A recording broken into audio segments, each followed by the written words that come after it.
함께 보도록 하겠습니다. 사도행전 3장입니다. 사도행전 3장 1절에서 10절 말씀까지 우리 한 목소리로 같이 교독하도록 하겠습니다. 사도행전 3장 1절에서 10절 말씀까지 교독하도록 하겠습니다. 제가 먼저 1절을 읽습니다. 제9시 기도 시간에 베드로와 요한이 성전에 올라갈새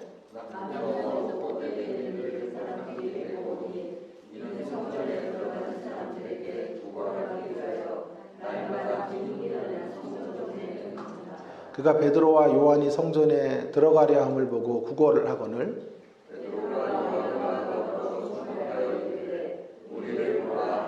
그가 그들에게서 무엇을 얻을까 하여 바라보거늘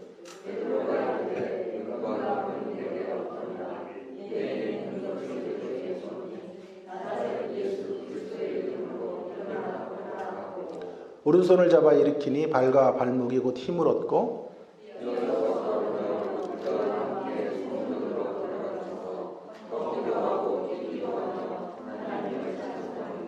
모든 백성이 그 걷는 것과 하나님을 찬송함을 보고 그가 본래 성전 미문에 앉아 구걸하던 사람인 줄 알고 그에게 일어난 일로 인하여 심히 놀랍게 여기며 놀라니라. 아멘. 오늘 말씀의 제목은 오순절의 아들로 살려면 이라는 제목을 제가 잡아보았습니다. 우리 종종 이런 글귀를 좀 접하게 되는데요.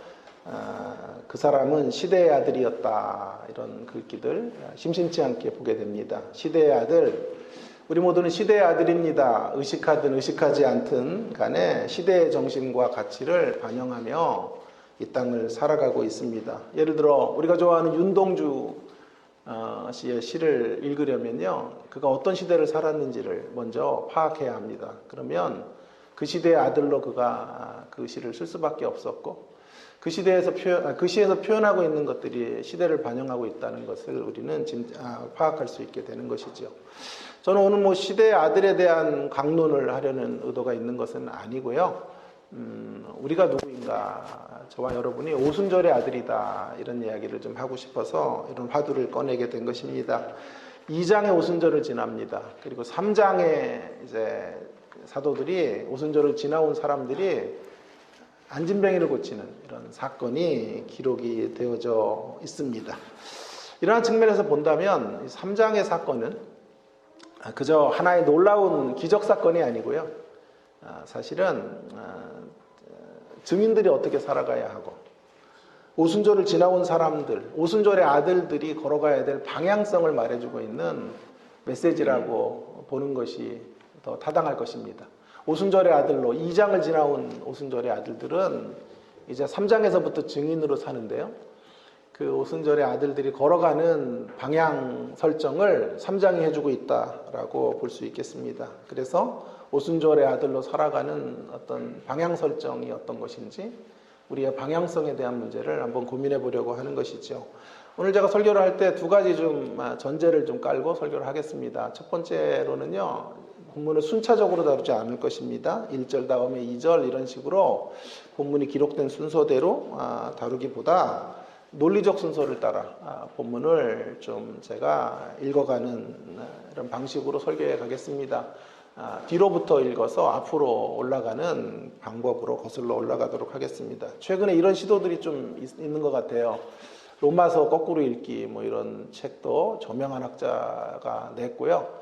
십계명을 또 거꾸로 읽어서 십계명부터 강해하는 거예요. 십계명, 구계명, 팔계명에서 마지막에 1계명으로 가서 1계명을 강조하는 그런 책도 좌안이라고 하는 유명한 강해자의 책도 제가 읽은 기억이 납니다. 뭐 그걸 따라가는 건 아니지만 그분들이 저를 따라오는 거예요. 제가 이런 시도를 많이 했어요. 전에도 많이 했고. 그래서 꼭 이렇게 순차적으로 읽을 필요는 없는 거죠. 거꾸로 읽어도 얼마든지 성경의 메시지를 파악할 수 있을 테니까요. 그래서 그런 방식으로 좀 읽어가면서 교훈을 찾겠다라는 말씀을 드리고요. 두 번째 전제는요, 방향 표시를 세 가지 달아서 오늘 설교를 구성해 가도록 하겠습니다. 좀 사족이 많았고 이야기들이 좀 길었죠. 이제 본문으로 들어가서 첫 번째 이야기를 좀 해보려고 합니다. 첫 번째 방향 표시는 무엇이고 첫 번째 우리의 방향 설정은 어디여야 하는가 하는 것을 좀 생각해 보겠습니다. 한마디로 예수의 복음으로 영혼을 살리는 것, 그것이 우리의 방향입니다. 밖을 향하여라고 하는 거죠. 밖을 향하여. 오늘 본문의 이야기의 핵심은 뭐 두말할 것도 없죠. 사도들을 통하여 나면서부터 걷지 못한 사람이 치유를 경험하게 되는 치유의 역사로 나아가게 된 것입니다. 사도들로 대변되어지는 교회 울타리를 넘어서 이제 나면서부터 걷지 못한 한 사람에게 하나님의 복음의 역사가 전달되고 있는 장면을 그려주고 있습니다. 그렇기 때문에 오순절의 아들로 우리가 2장을 지나 이제 3장에 이른 제자들처럼 오늘 사도들처럼 오순절의 아들로 저와 여러분이 나가야 될 첫 번째 방향성은 세상을 향해 나가는 것이죠. 밖을 향하여, 우리 밖을 향하여 나아가고 있는 거죠. 나아가야 되는 것이죠. 사실 엄밀히 말하면요, 사도들을 통해 미문에 앉아있는 이 안진뱅이가 고침을 받는 사건은 초점이 사도들의 위대함에 있지는 않아요. 오히려 본문의 강조점은 이제 모든 사역을 마치시고 승천하신 주님, 우리 예수님께서 승천하신 후에도 일하시고 계시다라는 게 본문의 포인트예요. 강조점이죠. 천상에서 주님이 어떻게 일하시냐 하면 사도들을 통하여 성령님에 의해 여전히 생명의 역사가 펼쳐져 가도록 일해 가시는 것을 증언하고 있습니다. 이러한 예수님의 사역의 핵심을 5절 이하에서부터 잘 말해주고 있습니다. 먼저 우리가 좀 생각해야 될 등장인물 첫 번째 모습은요, 이 성전 미문에 앉아있는 이런 구걸하는 사람이죠. 예수님의 복음으로 치유된 사람의 모습을 우리는 눈여겨봐야 되겠습니다. 그는 성경에 이렇게 말하죠. 나면서부터 걷지 못했다라고 말합니다. 4장 22절에 보면 나이가 40이에요. 40. 그러니까 40 될 때까지 걷지 못했던 사람으로 성전 미문, 아름다운 문이라고 하는 제목을 달고 있는 성전 미문에 지금 구걸하고 있습니다. 성전 미문은 그에게 있어 가장 좋은 생활의 터전이에요. 여기가 가장 국률의 동전들이 많이 떨어지는 곳. 그곳에서 늘 그는 자기의 삶을 유지해가며 살아온 사람이죠. 이날도 여느 날과 마찬가지로 미문에 앉아서 성전에 올라가는 신자들로부터 적선이 베풀어지기를 간절히 기대하고 있습니다. 그때 또 다른 등장인물들이 본문 안에 이제 자리를 차지하게 되죠. 회복의 통로인 베드로와 요한이 무대의 중앙에 서게 됩니다. 사도들의 관심이 그 나면서부터 걷지 못한 사람에게 집중되어집니다. 사도들의 시선이 그에게 머물러 있는 것을 이 사람은 직감적으로 느끼게 됩니다. 뭔가 대박조짐을 감지합니다. 아싸라는 탄성을 질렀을지도 모르겠습니다. 이때다 싶어 사도들과 눈을 마주치게 되는데 그때 그의 길을 의심하게 되는 소리가 들립니다. 그가 기대한 것은 사도들의 주머니에서 던져지는 동전 몇 입이었는데요. 그에게 들려진 소리는 이것이었습니다. 은과 금은 내게 없다라고 하는 것이었습니다. 기가 막힙니다. 실망이 됩니다. 아니 화가 나기까지 합니다. 계속해서 이어지는 소리는 더 황당한 목소리지요. 6절이죠. 6절의 후반절에 은과 금은 내게 없거니와 나사렛 예수 그리스도의 이름으로 일어나 걸으라. 그 사도의 선포 앞에서 아마 이 거리는 하마터면 욕을 할 뻔했습니다. 너무 화가 나서. 혼잣말로 이렇게 중얼거렸을지 모릅니다. 내게 필요한 건 나사렛 예수의 이름이 아닙니다. 내게 필요한 건 은과 금입니다. 여러분 이러한 광경을 우리가 교회 안에서도 좀 목격할 수 있다고 생각하는데요. 상습적으로 거린들이 한때는 찾아온 적이 있었죠. 그 거린을 향하여 어느 권사님이 국률의 시선을 주자 거린은 이때다 싶어서 아주 가장 불쌍한 표정으로 그 권사님을 응시합니다. 권사님이 그를 잡고 교회 안으로 들어와서 말합니다. 오늘 카드밖에 갖고 온 게 없어서 현금이 없어요. 대신에 내가 귀한 것 드릴게요. 귀한 것. 당신의 인생의 문제를 해결할 수 있는 소중한 것 드리겠습니다. 나사렛 예수 그리스도의 이름으로 일어나십시오. 그렇게 거린에게 말한다면 여러분 거린의 반응이 어떠할까? 여러분의 상상에 맡기도록 하겠습니다. 오늘 그런 일들이 동일하게 이루어지고 있는 거죠. 그때 7절에 보시면 그렇게 황당한 표정을 짓고 있는 거린에게 7절에 베드로가 그의 오른손을 잡아 일으키자 발과 발목에 힘을 얻고 성전에 들어가 뛰고 찬미하며 하나님을 노래하는 자리로 나아가게 되는 것이죠. 지금까지 이 거리는 자신에게 진짜 필요한 것이 은과 금인 줄 알았습니다. 그러나 그것은 잘못된 생각이었습니다. 그에게 진정으로 필요한 건 은과 금이 아니라 예수 그리스도의 이름 안에서 전달되어지는 생명의 복음이었습니다.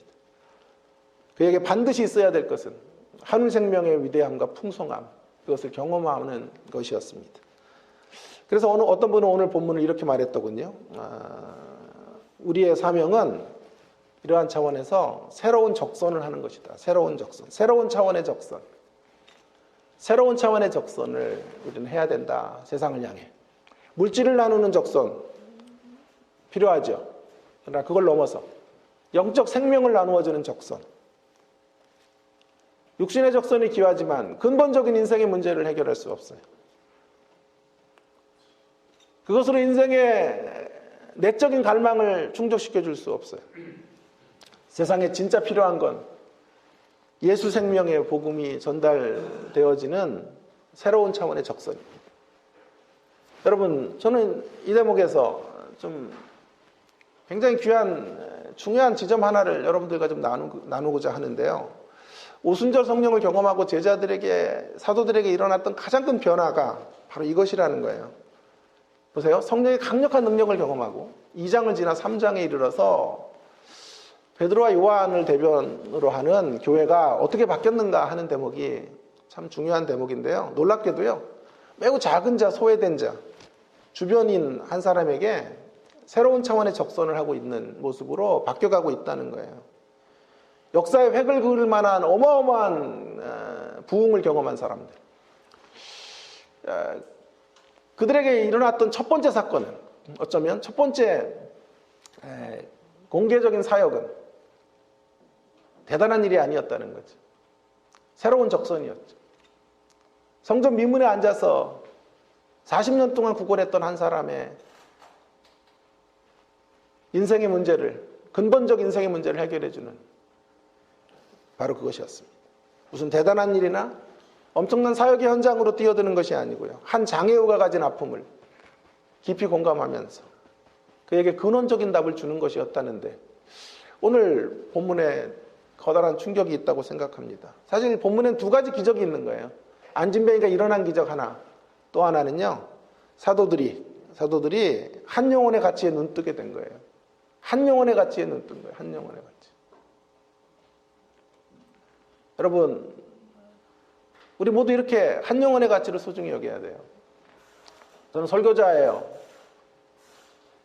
20년 동안 교수 생활하면서 모르겠어요. 통계는 내보지 않았지만 자랑 조금 하면요. 저희 학교 모든 교수를 통틀어 외부 강사로 제일 많이 다녔던 사람이 제가 아닐까 싶어요.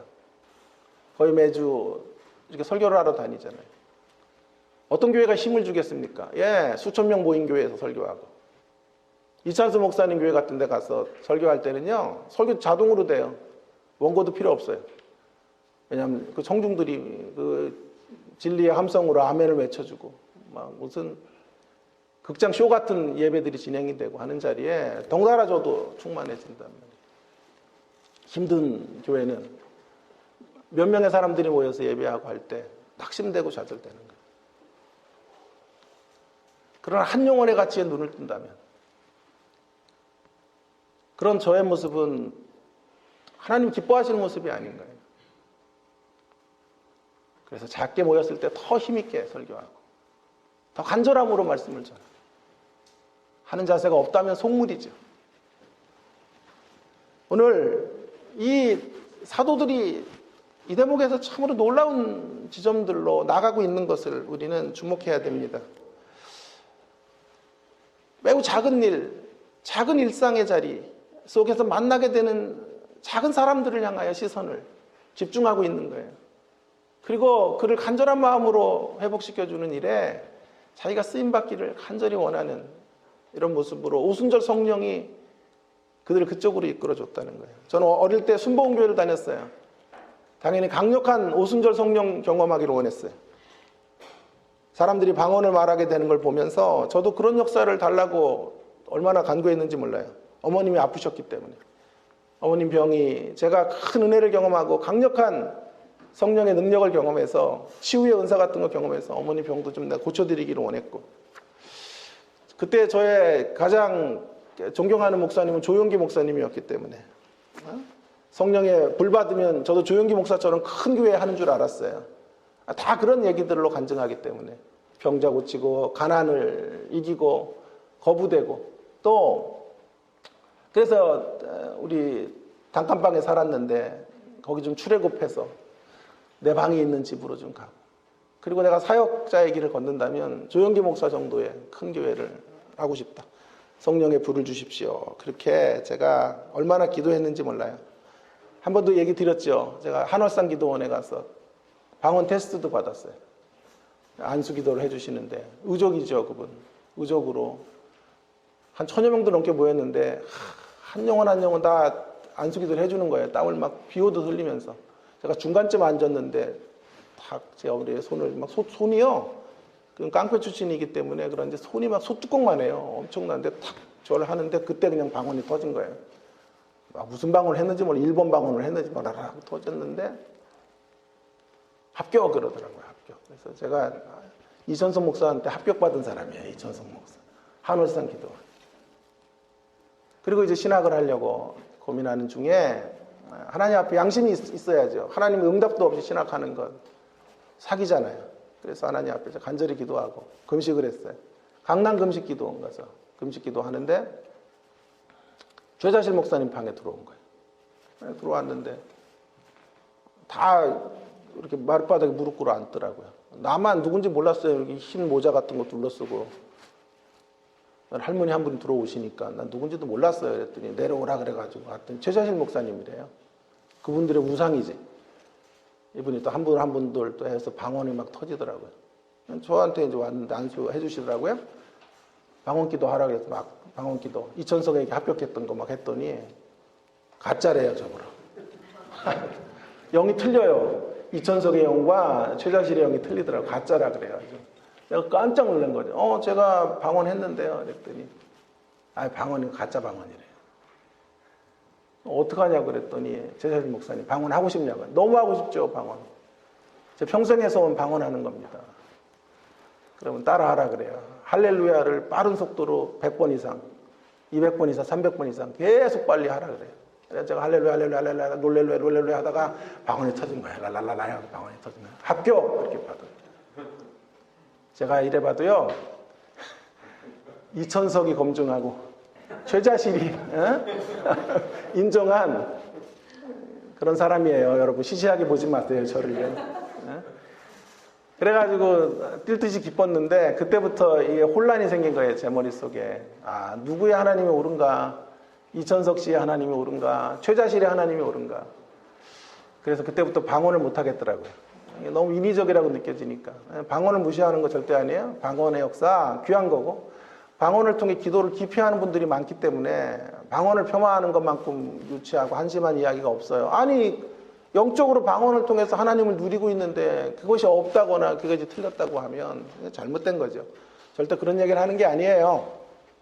다만 도대체 방언이 인위성을 너무 가지면 안 되지 않나 하는 거죠. 그래서 하나님 내 혀를 막 꼬부라뜨려서 방언을 주시기까지 저는 방언을 할 수가 없다라고 하나님 앞에 기도를 드린 거죠. 그래서 근데 그 뒤로는 이제 혀가 꼬부라지는 일이 없더라고요. 그래서 방언 기도를 물론 열심히 기도하지 않은 것도 다시 되겠지만, 여러분 저는 성령을 충만하게 받고 오순절 2장의 오순절을 경험하면 어마어마한 일을 하고 대단한 역사 속에 쓰여지는 줄 알았어요. 또 병이 고침을 받고 뭐 교회를 한다면 세계에서 제일 큰 교회 정도는 성령의 경험을 하게 되는 줄 알았어요. 그때 철이 들고 3장을 묵상하는 중에, 사도행전 3장, 2장과 3장의 관계를 묵상하는 중에 저에게 사실 이건 굉장히 충격이었어요. 제자들이 오순절을 경험하고 뭐 어마어마한 일들을 향해 달려가는 게 사실 아니에요. 제일 먼저 가장 작은 자, 가장 연약한 자, 가장 주변인 한 사람에게 나아가고 있는 거죠. 만일 여러분 이렇게 한 영혼의 가치에 눈뜰 수 없다면, 한 영혼의 가치를 소중히 여길 수 없는 사람이라면, 제가 그런 목사라면 저는 가짜예요. 가짜예요. 교회 생활 우리 아무리 오래 해도 한 영혼의 가치에 눈 뜨지 못하면 가짜예요.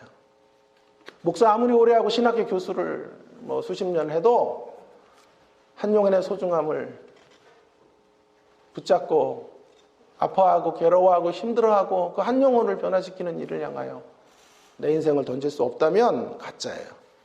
그래서 한국교회에 가짜들이 판치는 교회가 되고 있는 거죠. 세상에 소외된 사람들은 뒷전이고 교권이 판을 치고 숫자 늘리기에 세 불리기에만 혈안이 되어져 있는 한국의 교회들을 보는 거예요. 목사들이 자신의 왕국을 건설하고 세습이나 일삼고 권력의 빌부터 살아가는 일에 혈안이 되어져 있지. 세상은 안진뱅이처럼 이렇게 구걸하고 점점 소망을 잃은 채 사그러져 가고 있는데, 쇠약해 가고 있는데 그 세상을 향한, 그 한 영혼을 향한 아픔이 우리에게는 없는 거죠. 오직 은과 금의 가치밖에 없는 소유용 인생들을 향한 국률의 마음이 있어야 돼. 그들을 이끌어가는 게 우리의 가장 중요한 사명이 되겠습니다. 그들을 소유형 인생에서 소속형 인생, 하나님께 소속된 인생으로 인생의 자리에로 초대하는 일, 그 일을 감당하라고 주님의 십자가 교회를 세워주신 줄로 믿습니다. 이것이 우리의 사명이에요. 우리의 사명. 이보다 더 중요한 사명은 없을 거라고 생각해요. 어느 목사님 이야기 한번 다시 해볼게요. 빈민촌에서 들어가 건물 2층에 개척교회를 시작했어요. 공교롭게 아래층이 무당집이었죠. 어른 목사님 우연히 무당 구슬하는 거 가서 구경을 하는데 구슬 한참을 하다가 대나무통을 막 흔들다가 여기 중에 누구 크리스찬 있냐고, 기독교인 있냐고 그런 거예요. 목사가 거짓말할 수 없어서 제가 목사입니다 이렇게 얘기를 했고, 어느 교회 목사입니다, 위층에 있는 목사입니다 얘기를 하니까 미안하지만 좀 나가달라고, 구슬할 수가 없다고 그렇게 부탁을 해서 나왔다 그래요.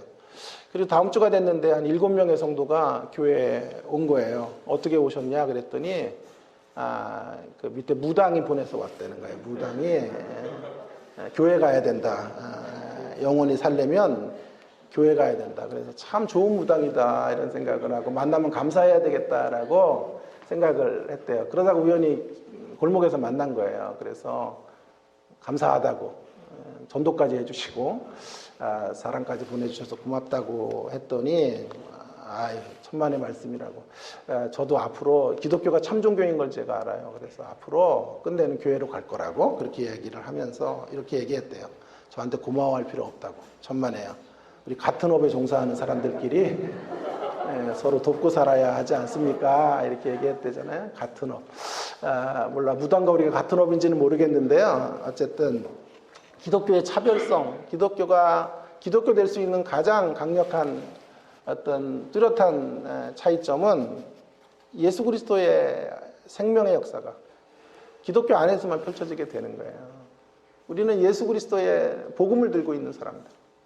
그것이 세상과 우리의 분명한 차이점이 될 것입니다. 이 복음으로 사람을 변화시키고 한 영혼의 가치에 눈뜨시고 그 가치들을, 한 영혼의 가치를 향하여 그리스도의 복음을 전하는 저와 여러분 모두가 되기를 주의 이름으로 축원합니다. 자, 이제 한 걸음 조금 더 들어가 볼까요? 첫 번째 교훈에서 생겨지는 의문 하나를 좀 풀어야 될 것 같아요. 어떤 의문이 생기냐 하면, 자, 우리가 예수 이름 안에서 생명의 복음을 전하면 되는 것인가요? 예수님의 이름을 선포하는 것으로 예수님의 생명이 전달될까요? 만약 그렇다면 6절에 있는 예수의 복음을 선포하는 것으로만 사람이 변한다면 간단해요. 아주 간단해요. 여러분의 차에 확성기 같은 거 달고 다니면 돼요. 한때 그런 분들도 많았어요. 길거리 다니면서 예수 믿으세요 외치고 하는 분들이 많았는데, 그리고 교회 앞에 확성기 틀어놓고 예수님의 이름 전하면 되는 거예요. 그런데 여러분, 우리가 경험해서 아는 것처럼 그런 작업들로 사람들이 안 바뀌죠. 오히려 그런 걸 소음으로 듣죠. 소음처럼 여기죠. 그러기에 구호로 안 되는 거예요. 구호로. 무슨 홍보 전단지 같은 거 막 뿌려서 안 되는 거예요. 그것 이상이 필요해요. 그래서 두 번째, 오순절의 아들로 살아갈 두 번째 방향이 그래서 필요한 거예요. 그것이 무엇일까요? 안을 향하여, 안을 향하여. 우리를 보라고 외칠 수 있는 사람이 되어야 한다라고 제가 말씀드리고 싶어요. 밖을 향하여, 세상을 향하여 예수님의 생명의 복음을 힘있게 우리가 전하려면요, 구호가지고 안 된다니까요. 띠두르고 나가서 피켓 들고 예수님 전하는 것 갖고만은 안 된단 말이에요. 먼저 우리를 보라고 외칠 수 있어야 돼요. 우리를 보라 외칠 수 없다면 우리의 복음의 역사는, 복음의 어떤 전달은 힘이 없을 거예요. 사도가 예수님의 한울 생명의 전달자가 될 수 있었던 이유는요, 단지 예수님의 이름을 전했기 때문이 아니에요. 그들이 예수님의 이름을 선포했기 때문이 아니에요. 그래서 안진뱅이가 일어선 것이 아니에요.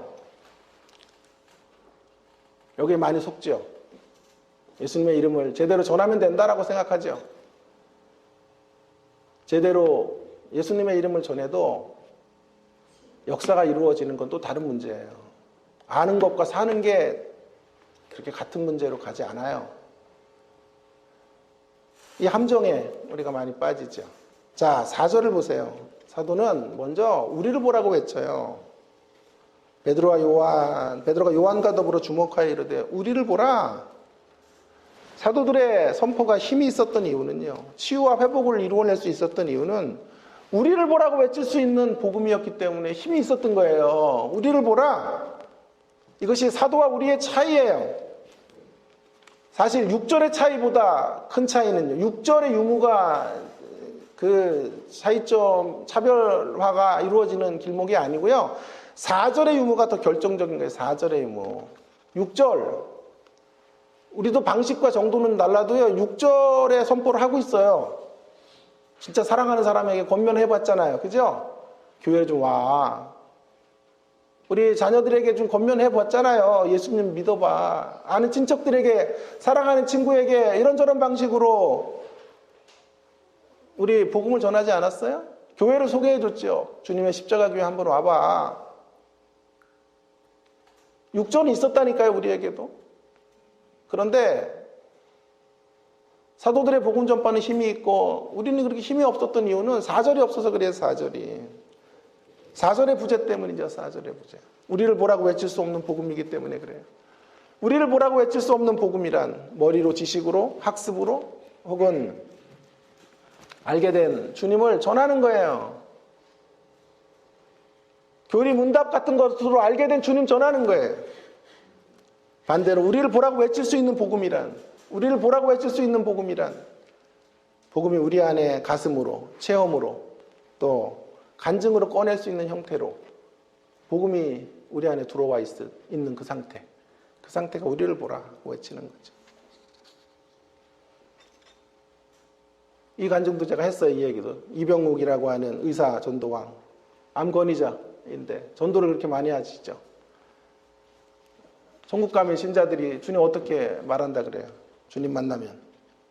이렇게 대답할 사람들, 이렇게 말할 사람이 많대잖아요. 주님 말씀 많이 들었습니다. 이렇게 주님을 만나면 그렇게 이야기한대잖아요. 우스갯소리가 아니에요, 이거는요. 주님에 대하여 들은 것 가지고 주님을 만나면 안 돼요. 주님을 누리고 살다가 주님 만나야 돼요. 어느 집사님이 천국 가가지고 실족할 뻔했대잖아. 예수님께서 집사님 이렇게 잘 왔다고 그러고 안아주시는데 그러다가 목사님이 왔대요. 그랬더니 목사 오니까 막 그 정도가 아니라 막 신발 벗고 달려가셔서 막 추대해 주시고 박수 쳐 주시고 기뻐하시고 막 그렇게 난리가 났더래요. 그래가지고 집사님이 너무 화가 난 거예요. 예수님 도대체 이렇게 차별하시는 게 어디 있어요? 그래. 전 집사기 때문에 이렇게 대우하시고 저분은 목사기 때문에 그렇게 환대해 주시는 거예요. 그랬더니 예수님께서 그러셨대잖아요. 야, 목사가 처음이라서 그래. 목사가 처음이야. 성도는 많이 오는데 목사는 여기 처음 왔으니까. 많이 선생되지 말라 그래요. 정말 두려워요. 이렇게 전하는 것만큼 살지 못해서 두렵고. 강력히 전하고 은혜는 끼치다가 도리어 내가 버림받는 건 아닌가 두렵고. 내 안에 정말 예수님이 꿈틀꿈틀 살아계시는가? 그걸 꺼내놓는 복음을 전하고 있는가? 이런 게 정말 저의 두려움이에요. 신앙은 주님에 대해서 많이 알고 듣는 게 전부가 아니에요. 신앙의 핵심은 주님과의 인격적 교제고 누림이어야 돼요. 누림이어야 돼요. 기독교 신앙의 가치는 누림에 있어요. 누림. 사도들은 지금 이 남원서부터 걷지 못한 사람에게 바로 그걸 주고 싶은 거예요. 그리스도에 대한 복음이 아니라 그리스도를 누리는 형태로 나오는 복음을 전해주고 싶은 거예요. 그들의 어제와 오늘의 편차가 얼마나 큰지를 알려주는 복음. 예? 그들의 과거와 현재가 얼마나 뚜렷하게 바뀌었는지를 전해주는 복음. 그것과 함께 전해지는 예수의 복음이었기 때문에 이 복음은 힘이 있는 거예요. 능력이 있는 거예요. 엄밀히 따져보면요, 그들도 과거에 안진뱅이처럼 인생의 의미와 가치를 찾지 못했던, 그래서 절망하고 주저앉았던 사람들이에요. 엄밀히 따져보면 그들도 바라는 게 오직 물질밖에 없었던, 물질의 풍요밖에 없었던 사람들이었어요. 그들도 역시 생존을 위해 성전 미문에 그저 앉아서 살아가는 게 전부였던 사람들이었어요. 성전 문턱을 한 번도 넘어보지 못했던 사람들이었어요. 베드로와 요한이 바로 그런 사람들이었다는 말이에요. 그들에게 주님이 찾아오셔서 새로운 인생을 살게 해주셨어요. 사람 낚는 어부가 되게 해주신 거죠. 그럼에도 불구하고 그들은 끊임없이 신실한 제자의 도를 따라 제자의 길을 걷지 못해요. 아는 것만큼 실천하지 못해요. 늘 주님 오해하고 불신앙으로 일관된 그런 제자의 길을 무기력하게 걸어갔던 사람들이에요. 그리고 끝내 십자가의 주님 따라가지 못하고 부인하죠. 저주까지 하죠. 부활하신 후에도 다시 옛삶으로 되돌아가서 고기를 잡으러 갔죠. 고기를 잡으러 간 게 아니라 그랬어요. 고기나 잡으러 갔다. 이제 고기나 잡으러 가자. 무슨 소망이 있어? 예수님도 없고. 우리의 미래는 절망이야. 고기나 잡으러 가자. 물불이 흩어집니다. 그런 제자들을 주님은 포기하지 않으시고 다시 찾아오십니다. 절망과 두려움의 제자들에게 부활의 주님이 오셔서 부활의 권능으로 그들의 오른손을 잡아 일으켜 세워주십니다. 그래서 그들의 발과 발목에 힘이 생겨지고 기뻐 뛰며 찬미하는 인생으로 변화된 거죠. 그렇게 변화된 자로 사도행전 2장의 오순절을 경험하고 이제 미문을 지나가다가 자신들의 과거를 보게 되는 거예요. 미문에 앉아있는 사람이 자신들의 어제의 모습이고 자신들의 과거의 몰골이었다는 것을 거기서 조우하게 되는 거죠. 그래서 사도들은 결코 그를 지나칠 수가 없는 거죠. 지나갈 수가 없어서 그 앞에 멈춰서게 되는 거죠. 사도들이 그에게 주고 싶은 것은 자신들이 현재적으로 누리고 있는 오늘 이 시간에 경험하고 있는 예수님의 복음인 거예요. 사도들이 그들에게 주고 싶은 것은 생존을 넘어 하늘 생명의 풍성함, 그것이었습니다. 사도들이 그에게 주고 싶은 것은 물질에 붙들린 삶이 아니라 예수께 붙잡힌 삶, 바로 그것이었습니다. 사도들이 그에게 주고 싶은 것은 주저앉아 있는 삶이 아니라 성전 안으로 들어가 기뻐 뛰며 찬미하는 삶, 그 삶의 길들을 제시해주고 싶었던 것입니다. 안진뱅이는 지난 40년 동안 아름다움이라고 쓰여져 있는 미문을 넘어가지 못했던 사람이에요. 성전 안으로 들어가 보지 못했던 사람이에요. 이러한 가련한 인생에게 이제 미문을 넘어 성전 안으로 들어갈 수 있는 미문 인생 미문의 자리로 그를 초대하고 싶었던 거죠. 이러한 차원에서 우리 밖을 향하여 세상을 향하여 나아가려면 먼저 우리 안이 새롭게 돼야 돼요. 우리 안에. 우리가 전하는 복음이 거룩한 영향력으로 전달되려면 중요한 답은 내면이고 내적인 것을 점검해 봐야 되는 것입니다. 두 가지 방향을 정리하면 이래요. 안에서 밖으로 흘러넘치는 것으로 생명의 복음의 역사가 가능할 수 있다는 것을 우리는 우리의 방향성으로 설정해야 되겠습니다. 이제 마지막 한 가지, 세 번째 방향은 위를 향하여라고 하는 거죠. 지속적인 기도의 시간을 확보하는 거죠. 마지막으로 오늘 1절을 그래서 거슬러 올라가게 된 거죠. 논리적 순서로 간다면 1절이 최종적 이야기가 돼야 되겠습니다. 위를 향하여, 하나님을 향하여 나아가는 거죠.